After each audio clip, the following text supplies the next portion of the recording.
Good evening. This voiceover is being done for the course International Business Law for the second year students as a first assignment for this semester. The case that I'll be talking about today is case 7.4, which is about Canada against Australia.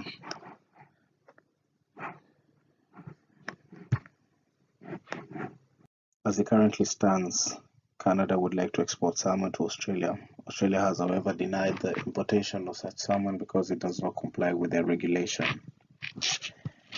Canada seeks to challenge this decision and has therefore asked the World Trade Organization to intervene and try to defuse the situation. Australia has rejected Canada's request to import salmon because it finds that it does not comply with regulation QP86A of Australia's law, which states that Australia will not allow the importation of salmon or any parts thereof unless it's handled in a manner that it finds fit in order to protect plant, human, or animal life. Australia, however, did research on salmon that was caught in the ocean and came to a conclusion in 1995 that regulation QP86A will and should still stand.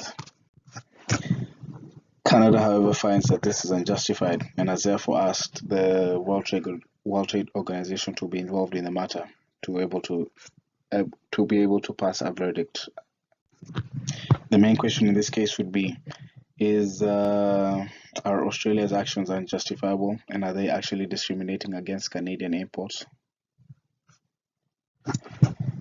The relevant articles in this case would be some articles from the GATT SPS regulation, and the articles are Article 2.2, 2.3, 5.1, 5.5, and 5.6. So as mentioned above, Australia has justified their salmon importation ban based on regulation QP86A, which means that Australia only allows the importation of salmon that has been heat treated.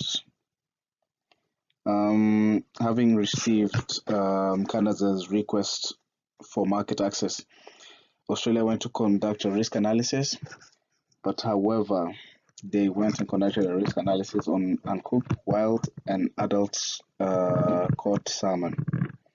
But this was a different type of salmon compared to what Canada had requested to export to Australia. And so the World Trade Organization had to get involved with the matter and found that there were inconsistencies with Australia's regulation. On the one hand, they kept on allowing the importation of certain type of fish and denying the importation of salmon. Yet these other fish were comparable to the salmon according to Article 5 of the GATT SPS agreements.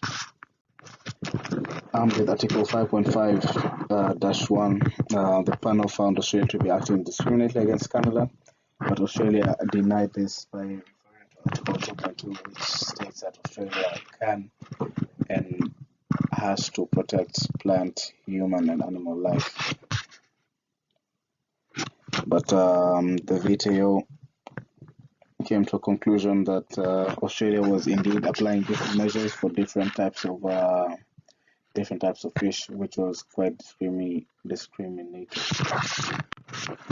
The panel goes on to mention Article 5.5-2 and found Australia to be acting with contrasting protection levels on different types of situations.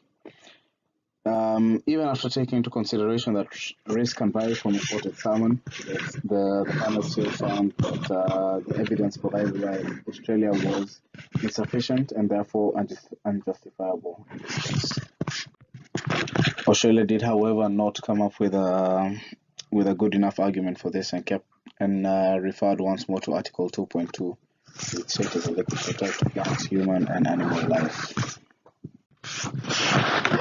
Lastly, the panel used Article 5.5-3 to conclude that Australia's errors were inconsistent and therefore had violated the rules of GATT sanitary regulations by using a disguised restriction on international trade. So to my understanding, I think that Australia has failed to prove beyond reasonable doubt why they're denying Canadian imports. Um, it is, however, not told what will happen to Australia, but we can only assume that they will have to they will have to accept Canadian exports of salmon from this point on. I strongly believe that the WTO has proven beyond reasonable doubt that Australia has actually violated the rules of the GATT SPS agreement. Um, in my opinion, Australia has failed to prove that import the importation of Canadian salmon will pose a threat to plant, human, or animal life, and therefore the verdict, in my opinion, is quite justified. A quick reflection on this case. I have had to do this case by myself because there was a misunderstanding with my group last week. It has been quite challenging, but I think all in all, it has gone quite well.